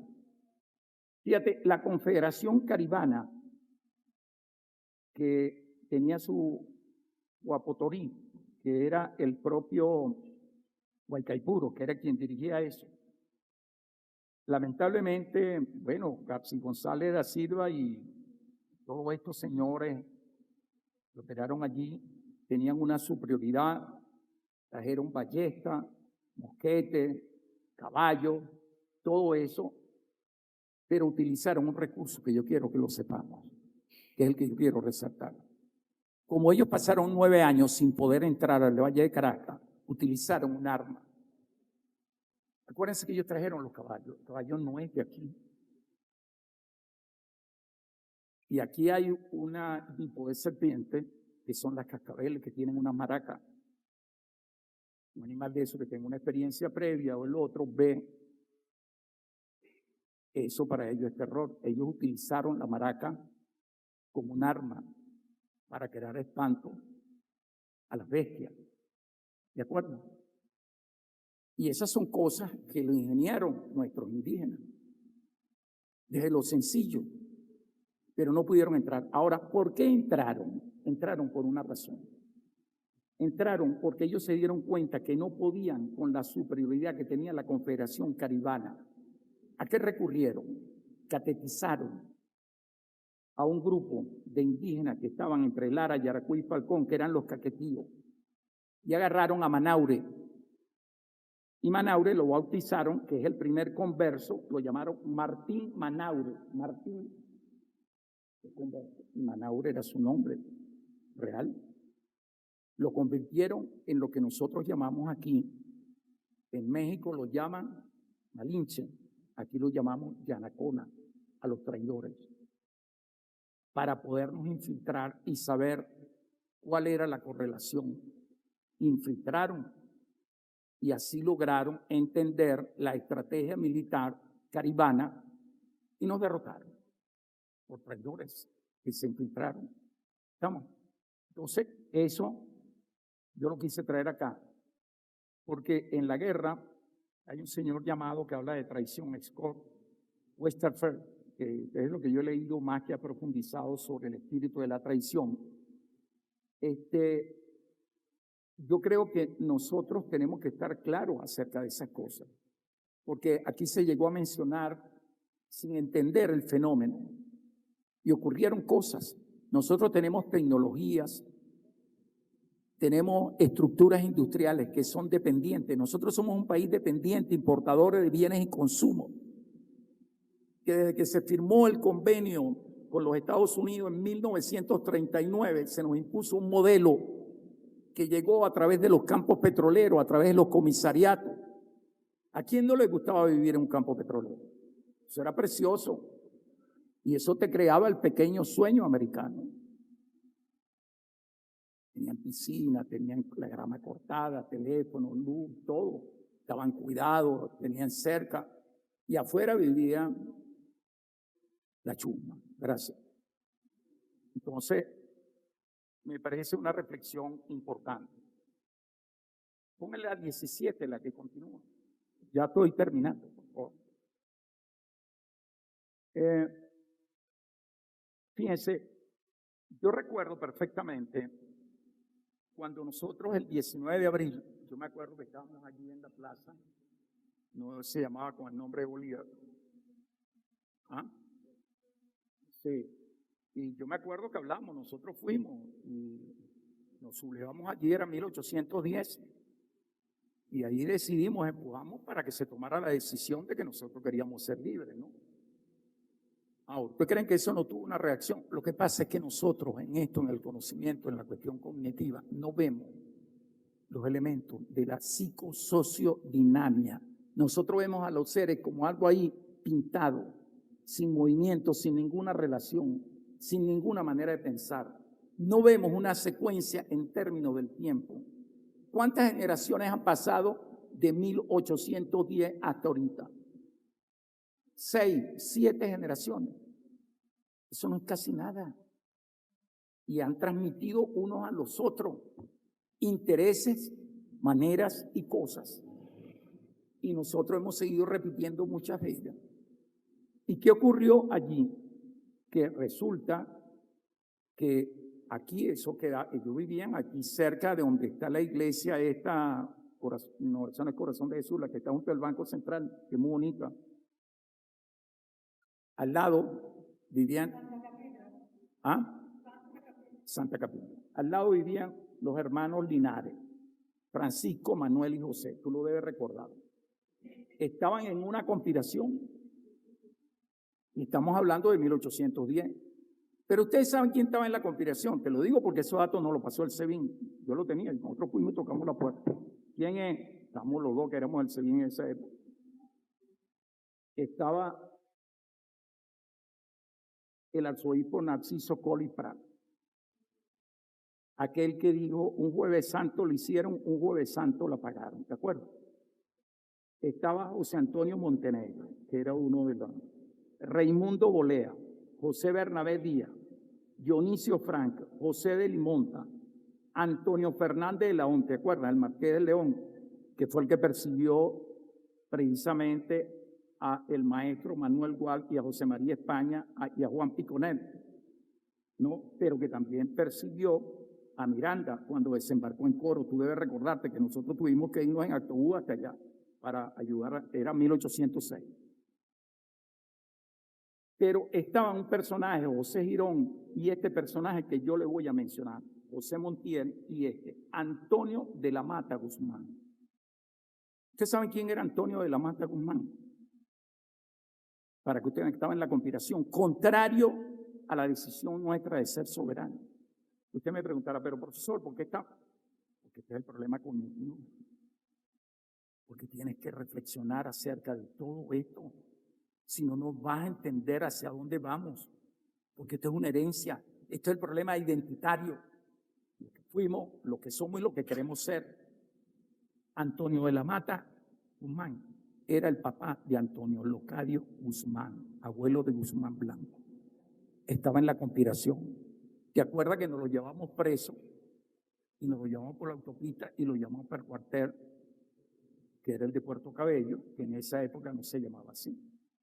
Que habíamos nombrado a Simón Bolívar y a el señor ya te voy a decir, lo habíamos nombrado segundo comandante, que es el que se va a traicionar. No es que Bolívar no supo, no. Binoni, ¿te acuerdas? Binoni decía, yo soy revolucionario, ¿qué tal? Yo me la estoy jugando. Y fue el que nos traicionó y les abrió las puertas para entregar a Antonio de la Mata Guzmán, porque Antonio de la Mata Guzmán no era cualquier oficial, era un tipo de los que mejor manejaba militarmente, compañero. Usted, para que lo sepa. No era cualquier cosa que se estaba ocurriendo ahí. Eso es importante. Finalmente, me queda una que quiero comentar con ustedes sobre la guerra, que la voy a hablar de la primera, pero esta no la quería dejar pasar. Fíjense, es la número 18, puede seguir. Cuando nosotros tomamos esa decisión al año siguiente, estos son ejemplos que yo los seleccioné para compartirlos acá con ustedes, compañeros. De inmediato, los que controlaban el comercio aquí, al mayor y el de TAC, que entraba por allí por la Pastora, porque era donde venía el camino, escondieron los alimentos y se apoderaron de los depósitos que ellos eran los dueños. Eran blancos, catalanes, vascos, canarios. Eso está ahí en el Teque, que queda cerca de Sabana del Blanco. Es bueno que vayan y se tomen una foto y dicen, coño, aquí tuvieron los tipos. Y la gente y la población fue para allá, a palo y piedra, para que sacaran los alimentos. Porque además los tipos querían tomar el cuartel San Carlos. Entonces ahora nosotros vamos a salirle con la historia. No, ya yo estoy cansado. No podemos. No. Y termino con esta gráfica diciéndole lo siguiente. Miren.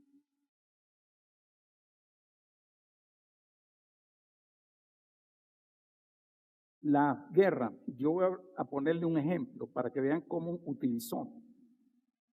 En la guerra de primera generación, que fue llamada la guerra de Zapa. Yo quise determinar para ver, porque a mí me gusta interpretar semánticamente el significado de las palabras, porque además nosotros tenemos un trabajo que se llama De la iconodulia al iconoclasta, nueva semántica revolucionaria. Es un trabajo que hemos hecho para nosotros, nuestra revolución. Entonces, ¿qué ocurrió en la guerra de Zapa? Era por la libertad de Chile, por la independencia. Pero esto tiene una reflexión que es un doble mensaje de lo que estamos hablando. Uno tiene que ver con la unidad. Había una pelea interno en el problema de Chile entre Francisco Casimiro, entre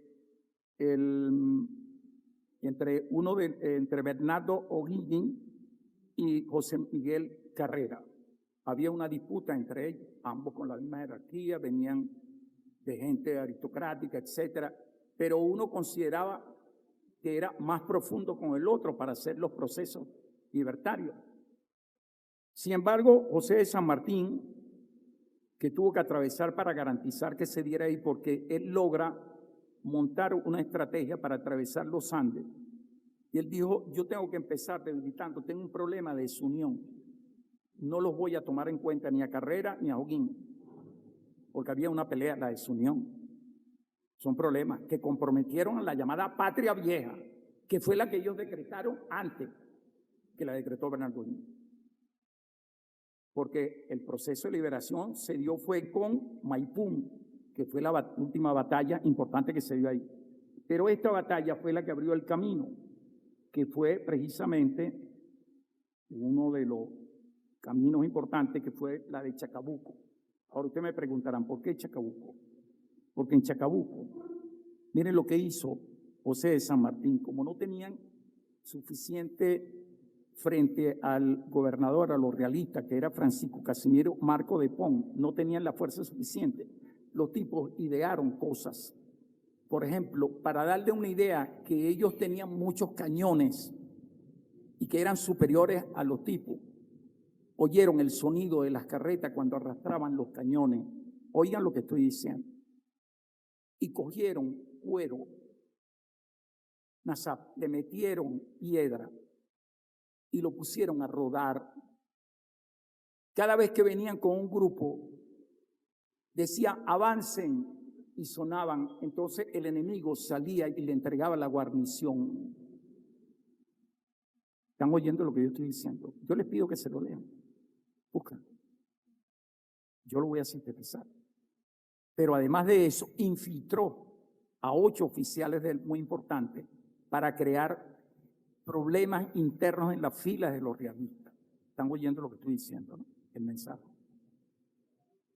Porque nosotros tenemos que ser cuidadosos. Porque nos pueden poner a alguien que nos esté diciendo, no, eso es valorable. No. Ya, tiene que ver quién es la fuente primaria. Y este señor utilizó precisamente este tipo, entre otras cosas, y eso logró garantizar con esta guerra de Zapa, porque la guerra de Zapa es una palabra que le utilizaron en esa época, que se llama guerra de nervio. Y le aplicaron una guerra de nervio para desmontar al enemigo. Yo quiero hacer la pausa y dejarlo hasta acá, porque me parece importante, porque se trata de debilitar la voluntad y el carácter combativo, fundamentalmente con que nosotros hemos venido. Hay experiencias de otras guerras que nosotros hemos leído y hemos visto cómo se ha utilizado en los adversarios. Y tenemos que estar muy atentos desde lo que nos digan, pero sí estamos frente a una guerra de carácter cognitivo. Piense que los propios persas, que habían descubierto que los faraones, los egipcios, que estaban presididos por Samateco III, acuérdense que los egipcios creen mucho en el ibis, que es una garza zancuda, y en los gatos, sobre todo en los gatos. ¿Qué hicieron los persas? A los escudos le pintaron la diosa que a ellos les interesaba más, que era la diosa de esos gatos. Se la pintaron allí, pero además le colocaron gatos pintados a los escudos, los ibis, y llevaron miles de gatos cuando fueron a pelear con el faraón. Los tipos salieron espantados y salieron corriendo. ¿Se dan cuenta lo que es la guerra? Estudiadlo. Bueno, hay muchos ejemplos.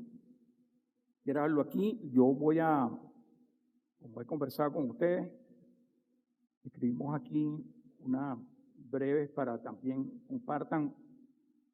Creo que todos los aportes que podamos hacer los tengamos aquí, de manera que eso sirve para los intercambios, los sucesivos, porque creo que esta es una tarea de todos nosotros. Quiero darle las gracias, no sé si alguno tiene alguna pregunta, algún planteamiento. Ya están.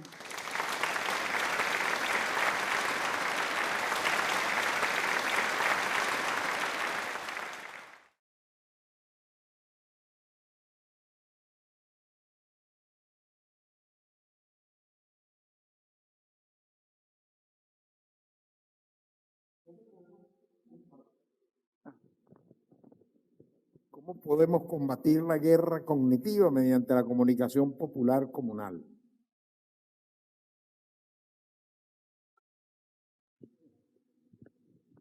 Gracias a los compañeros que estén aquí del movimiento comunal.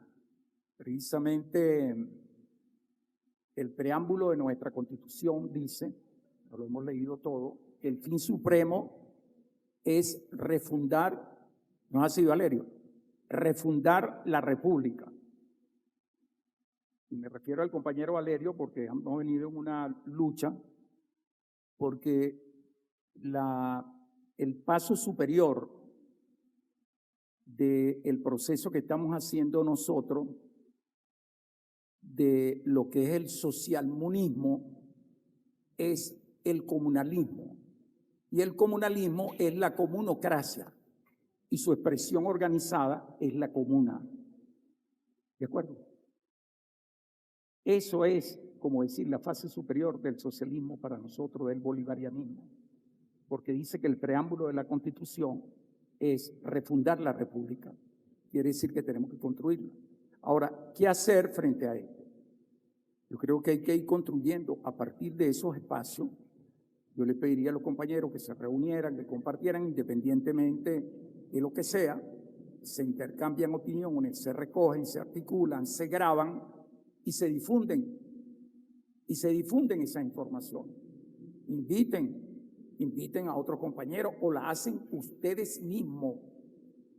Estás allí en una pelea por allá y conozco compañeros porque usted siempre vive escribiendo unos artículos bien interesantes y me parece, aquí hay algunas caras de gente conocida. ¿Cómo? No, es que el compañero, párate para que lo vea, el compañero tengo una de las radios donde yo sé él y por allá vi otro de los compañeros que siempre nos tienen mandándome información constantemente.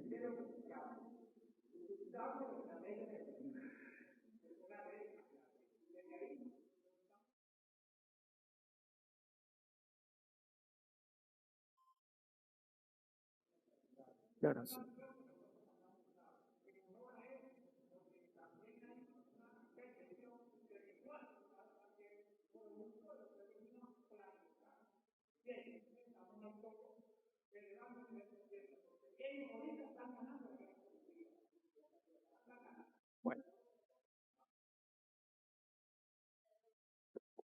Bueno, continuando con el derecho de palabra, ¿quién lideriza el cómo combatir esta guerra actual cognitiva?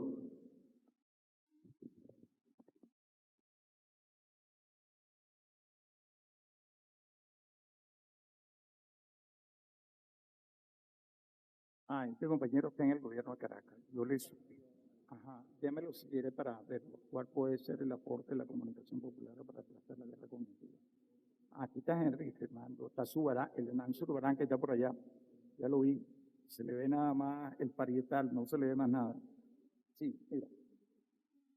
Yo le quiero decir una opinión muy personal, no porque podemos compartirla, puede haber otras personas que tengan también otros planteamientos. Pero mi sugerencia ahorita es organizarnos. Quienes nos hemos formado dentro de los que han sido los procesos de la lucha, si nosotros no estamos organizados, tiene que haber un mínimo de organización. Si estamos en el gobierno de Caracas, reunir a un grupo de personas, no le tengamos miedo, es que hay un problema, hay un síndrome, y ustedes me van a perdonar, pero tengo que decirlo, profesor, que yo lo entiendo, nosotros venimos de una sociedad. Entonces hay un problema del erebú, del síndrome de la sombra, del isquio. Entonces hay gente que está pendiente, que cree que lo van a apabullar, que lo van a quitar, que él va a promover el otro, que yo no sé qué. Ya va, un momentico, compadre, si estamos así no vamos a hacer nunca nada. Nunca vamos a hacer nada. No, yo no le voy a prestar el escenario porque entonces lo promuevo, que yo no sé qué, si lo invito, a él lo van a poner de candidato al reinado de Inglaterra y entonces esto le va a servir. Oye, por favor.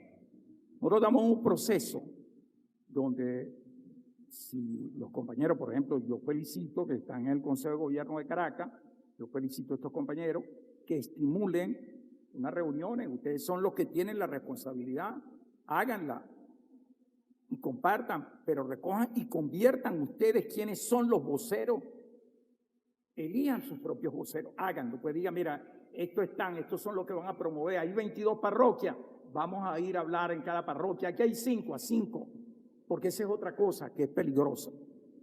No es que entonces tú le vas a hablar, no, como me dijo a mí una persona, no, si no van 300 personas yo no hablo.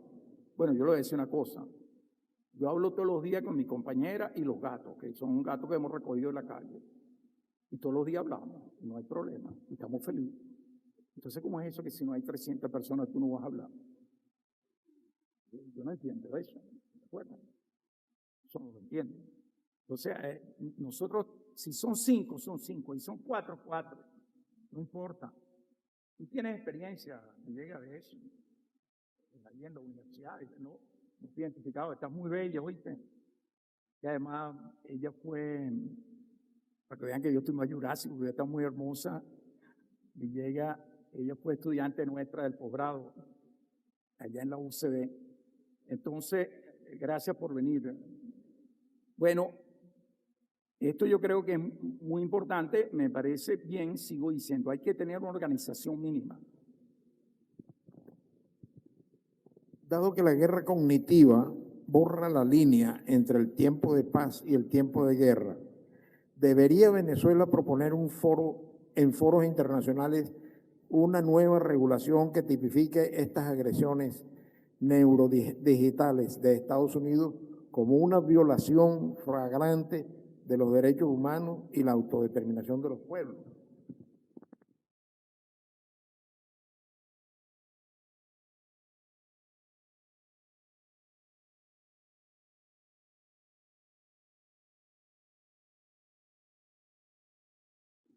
Mire, yo tengo la sospecha del compañero que escribió esto, ¿no? Yo tengo un problema que a mí me gusta identificar a la gente y todo, pero bueno, no se ponga bravo por eso, creo que no es malo. Sí, porque uno conoce por los códigos cómo habla la gente y lo que escribe y todo. Yo eso sí lo tengo aquí pendiente por razones de hipervigilancia. Pero a mí me parece, fíjate, que en la medida que nosotros nos organizamos, de aquí del centro se han tomado unas iniciativas. Yo creo que agua a otras organizaciones, aguas abajo, aguas arriba, agua para los lados, para arriba, donde tú quieras, donde sea, hay que abrir otros espacios. Hay que hacerlo, Javier, otros espacios. Se abren otros espacios, pero hay que ir organizándolo, ¿de acuerdo? Y que en esos espacios haya gente que sean promotores, pues lo que estén promoviendo para este propósito. ¿Por qué? Porque esta puede ser una propuesta. Esto es muy robinsoniano. Esto puede ser una propuesta que nosotros recojamos firmas, ¿sí? Y se la llevemos al partido, sí, que se la llevemos al gobierno, sí, que se la llevemos a Diosdado Cabello, sí, que se la llevemos a Dexy, sí, diciéndole que nosotros pedimos a nuestro gobierno, o nosotros hacemos un comunicado nosotros, pero le notificamos a ellos, pidiendo que nosotros queremos que se haga una valoración de los ataques que está recibiendo Venezuela, que hay suficientes elementos, porque bueno, hay muchísimas otras cosas que nosotros podemos colocar, ¿de acuerdo? Y me parece importante, porque estos conversatorios es para eso, para nosotros también intercambiar y llevarnos algunas ideas. Por eso es la necesidad fundamental de organizarnos. O sea, yo creo que hay que tener un mínimo de organización. Como aprendimos nosotros en nuestra época, aprendimos que había que crear una célula. Eso debe recordar. Y eso nos permitía para estudiar, para comprender cosas. Porque ahí estudiábamos. Llevamos una bolsa de papel, llevamos una arepa, llevamos una botella de vidrio con agua, porque no había el plástico así como ahora. Y íbamos los sábados a leer. Dígame un libro que a mí no me gustaba mucho que llamaban El Capital, ¿no? Oye, yo le tenía rabia porque yo no lo entendía. Acuérdense que tenía un problema de retraso ideológico. Entonces, otra pregunta. Los esotéricos orientales afirman que los colores son la onda de luz de la psiquis y que pintan el rostro de las personas.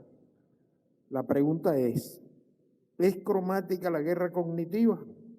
¿Es de color negro el romanticismo porque es un misterio muy oscuro?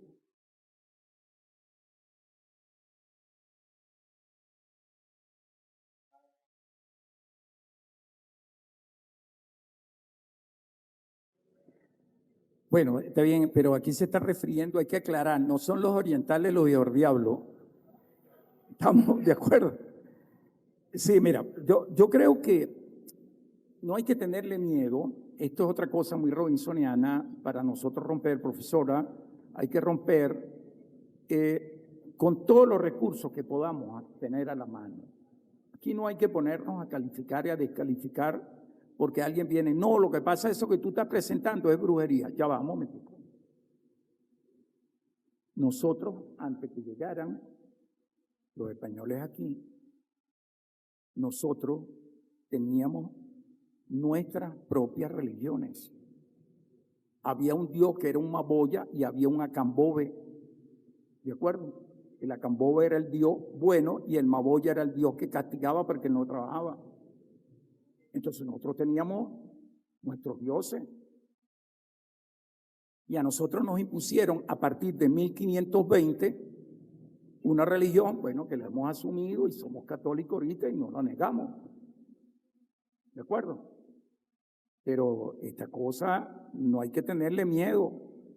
Hay que tomar si algo de esto, porque aquí hay un ejemplo mismo con los chinos. Aquí hay gente que quiere analizar la cuestión de los chinos, o yo voy a poner el ejemplo de Corea, con Kim Il-sung, de nuestra época, lo quiere analizar con el pensamiento occidental. Eso es como cuando hay gente que se pone a analizar, pero ¿qué pasa en Estados Unidos? Y tú estás pensando que esa persona, y tú estás pensando, que está pensando como tú, no piensen así, no se le ocurra, no ve cómo piensa el otro. Porque si tú tienes un país donde se formó con un pensamiento enocéntrico culturalmente, creyéndose superior a ti, la superbia es su manera habitual. Tú no existes. Tú eres parte de una periferia y así te ven. Y esa persona no es que es malo, es que así es él. Así es él, no es que es malo. Ese es cuando tú analizas, precisamente por eso estamos haciendo esto. No podemos analizar con los mismos contextos y con la misma manera. Por eso hablamos, tú no puedes analizar a un llanero de colálico con un oriental. Y menos con un maracucho que es nasolálico. Para allá que es primito, ay, primito, voy. O un bradilálico como son los gochos, que son gente más formales, que pronuncian completo, que tienen manera. Entonces tú tienes que estudiar esos elementos, por favor. Bueno, esta no es una pregunta, esta es una afirmación y una creencia. Dice, el Imperio Romano cayó por culpa de su moneda. Creo que el dólar ya va por el mismo camino. Pierde su valor y su hegemonía mundial. No hay pregunta, es una afirmación realmente. La última pregunta. ¿Qué opinas de la política comunicativa actual del gobierno? Bueno, tú sabes que te voy a decir algo que son cosas de carácter del comportamiento humano. Pues a veces uno va a una reunión, entonces me preguntan, ¿qué opina usted de la política de comunicación actual del gobierno? Pero que yo soy el gobierno. Yo soy el gobierno. Ya va, compañero, yo soy el gobierno. Ya va, aquí hay un problema. Una cosa es como si tú me preguntaras, ¿qué opina usted del funcionario tal? Ah, bueno, yo te digo, mira, yo no lo conozco, no sé, no tengo interés en conocerlo, o sí tengo interés en conocerlo. Yo creo que nosotros hemos ido avanzando muchísimo en relación a la cuestión comunicacional. Desde el golpe de Estado, de lo que pasó con Yaguno, que se desmontó todo un aparataje mediático, hemos ido avanzando. Lo que pasa es que a veces, en los tiempos, nosotros quisiéramos que las cosas fueran sin ver la psicosociodinamia que recoge esa idea. A veces uno cree que todo el mundo está en la misma tónica de querer cambiar. Nosotros hemos tenido muy malas experiencias con alguna gente que se le pidió aquí que le diera el gas a todo el país, que instalaran, yo me acuerdo, yo estaba en el gabinete y se llegó a decir viéndonos a la pupila de los ojos, Vamos a instalar y tendremos, habrá en Venezuela, esto cubrirá casi el 70% de la población con gas directo.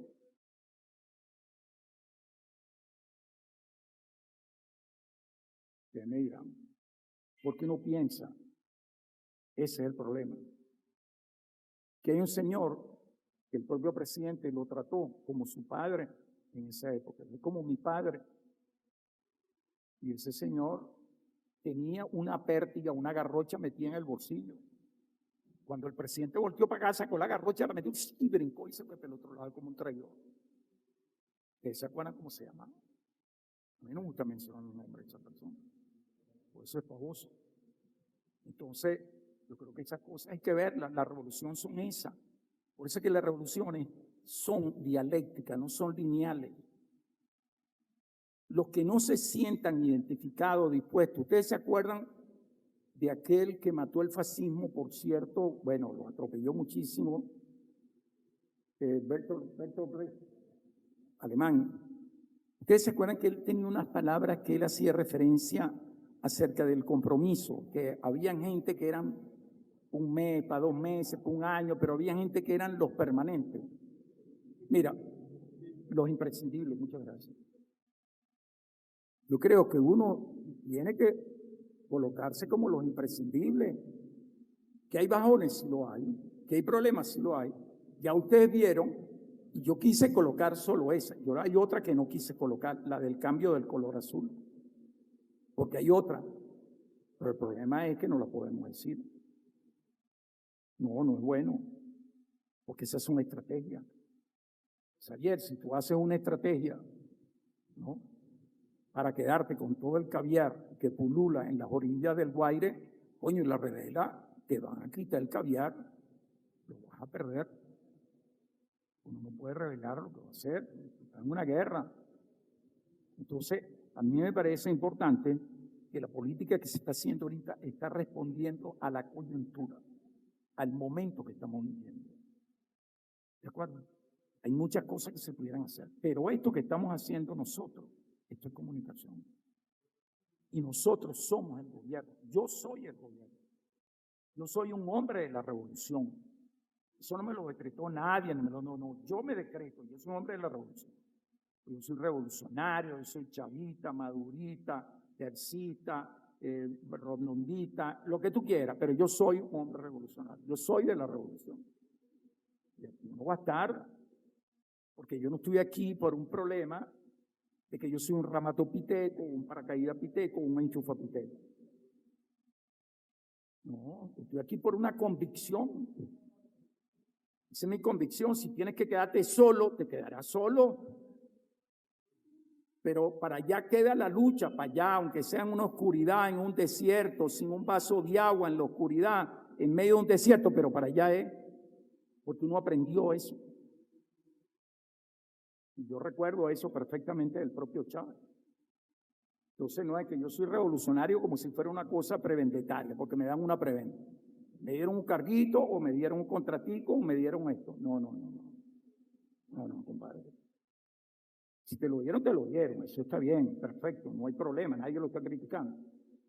Pero no puede ser porque es una relación mercantil. Yo te doy porque tú me das. Entonces yo le voy a decir a mi compañera, no me quiero meter con nadie, yo te amo porque tú me mantienes. ¿Tú me entiendes? Porque tú eres la que me pincha los reales. Claro, eso es embuste. Pero eso no puede ser. Eso no puede ser. Perdonen el ejemplo, pero lo que tenemos que tener claras son las convicciones que tenemos acerca de las cosas. Este es un momento de hacer el trabajo en los espacios que nos ofrezca la oportunidad. Yo pido, por favor, quiero terminar con esto. Yo pido, por favor, que todo lo que podamos hacer, yo mañana tengo que asistir con otros compañeros en otra universidad que me han invitado, en otro espacio, y creo que hay que seguir en los espacios donde haya que ir, uno va, con mucho gusto, 4, 5, 2, y que ese se encargue de repetir. Porque ese es el detalle. Ese es el proselitismo correcto. Bueno, muchas gracias y Hemos terminado.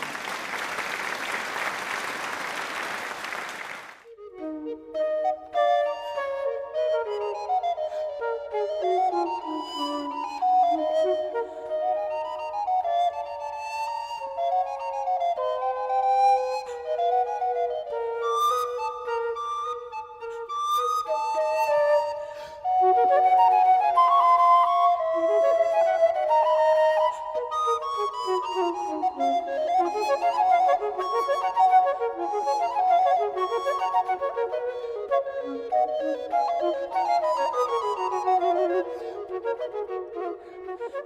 you.